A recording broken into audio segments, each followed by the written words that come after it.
قیمن درست کرنے والی ہے. قیم یہ بھی صفت ہے کتاب کی، یعنی ایسی کتاب ہے جو درست کرتی ہے، خود بھی درست ہے اور دوسروں کو بھی درست کرنے والی ہے. یہ عوج ہی کی مزید وضاحت ہے. کس چیز کو درست کرتی؟ غلط عقائد کو، افکار کو، سوچوں کو. اور کس کو درست کرتی؟ اعمال کو درست کرتی. بندوں کے دینی اور دنیاوی سارے مصالح کی رعایت اور حفاظت کرنے والی. ہماری دین اور دنیا کی جتنی بھی باتیں ان سب کو یہ درست کر دیتی. کسی کو تجربہ ہوا ہوگا کہ قرآن پڑھنے اور سمجھنے کے بعد اس کی دنیا کے حالات بھی بہت درست ہوئے، زندگی گزارنے کا ڈھنگ آ گیا، ایک طریقہ آ گیا، ایک سلیقہ آ گیا، ہر چیز اپنی جگہ پر آ گئی.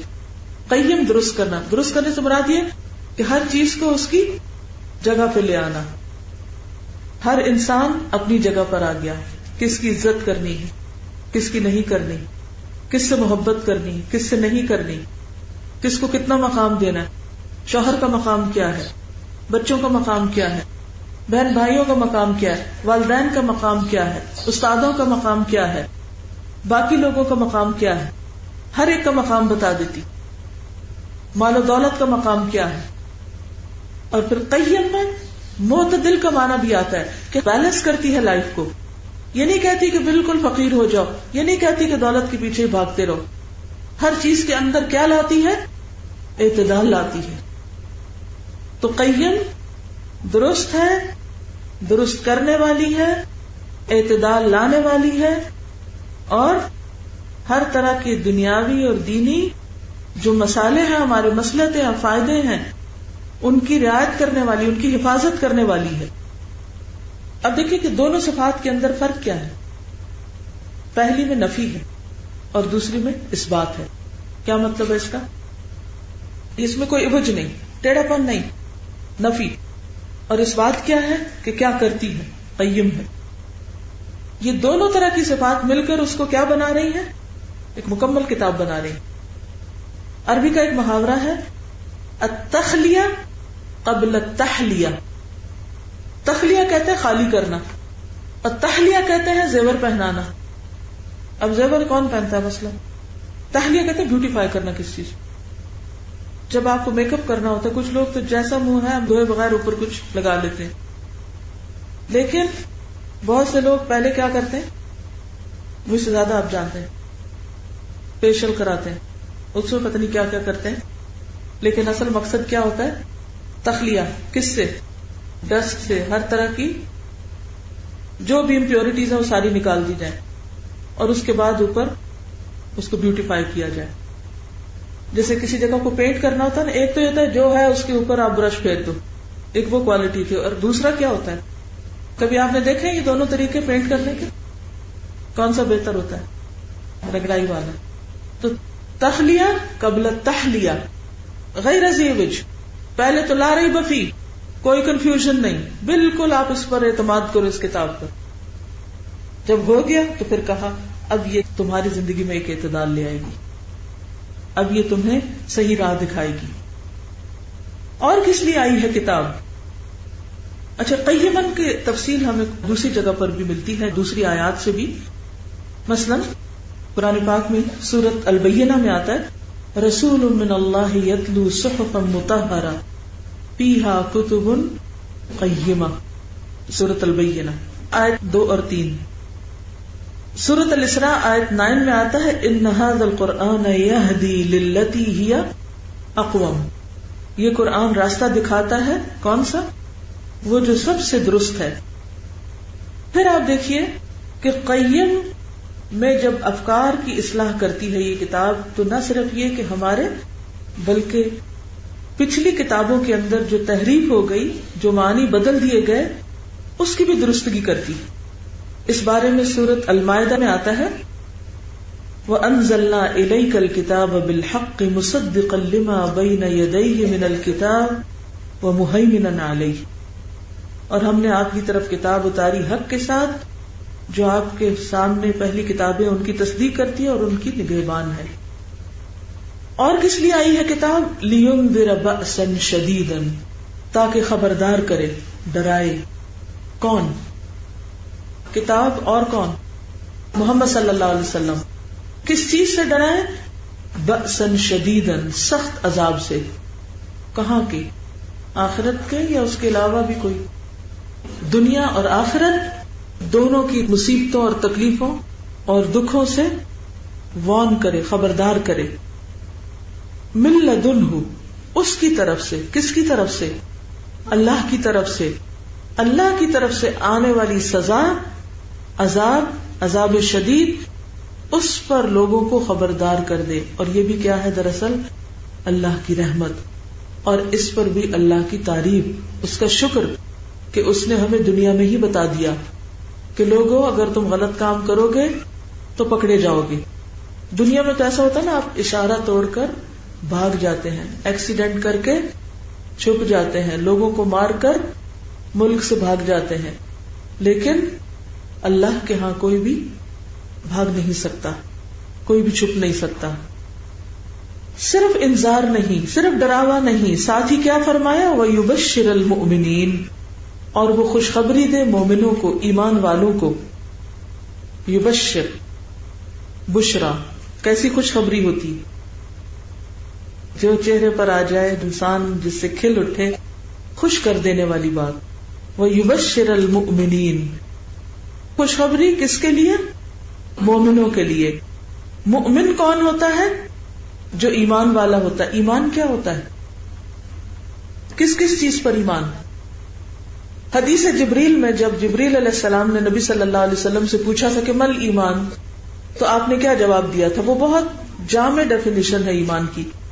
ان تؤمن باللہ وملائکتہ وکتبہ ورسلہ والیوم الآخر وتؤمن بالقدر خیرہ وشرہ. تو یہ بیسک کمپوننٹ ہیں. اگر ان میں سے کوئی ایک بھی ڈراپ ہو جائے تو ایمان کامل نہیں ہوتا، ناقص ہو جاتا ہے. اچھی بری تقدیر پر ایمان لانا بھی ایمان کا حصہ ہے. لیکن کون سے مومنین، کن مومنوں کے لیے خوشخبری ہے؟ صرف اتنا نہیں کافی کہ ہم یہ 4-5 چیزیں جو ہیں ان کو مانتے ہیں اور بس اب لا الہ الا اللہ پڑھ لی اور جنت میں چلے جائیں گے. کلمہ جو ہے وہ جنت کی کنجی ہے. کون سی کنجی چاہیے؟ کون سی چابی چاہیے؟ کون سی کی لگتی ہے کسی چیز کو کھولنے کے لیے؟ مثلا آپ کے پاس چابی آ جائے لیکن وہ نہ لگے کسی دروازے کو تو اس کی کیا وجہ ہوتی؟ تو اس کے جو دندانے وہ ٹھیک نہیں ہے، رائٹ نمبر نہیں ہے وہ. تو ایمان صرف ان باتوں کو دہرانے کا نام نہیں، بلکہ اس کے آگے کیا ہے؟ الذین، وہ لوگ، یعملون الصالحات، جو عمل کرتے ہیں نیک. تو اس سے کیا بات واضح ہوئی؟ خوشخبری کس کے لیے؟ نیک کام کرنے والوں کے لیے. صالحات، صالحات، صالحتن کی جمع، صالح، اچھا. اچھے کام کی کیا تعریف ہے؟ کہ جس میں نمبر 1 اخلاص ہو اور نمبر 2 سنت کی پیروی ہو، اتباع سنت ہو. اخلاص کا اپوزٹ کیا ہے؟ اخلاص کا اپوزٹ شرک ہے، اور اتباع سنت کا اپوزٹ کیا ہے؟ بدعہ، گڈ.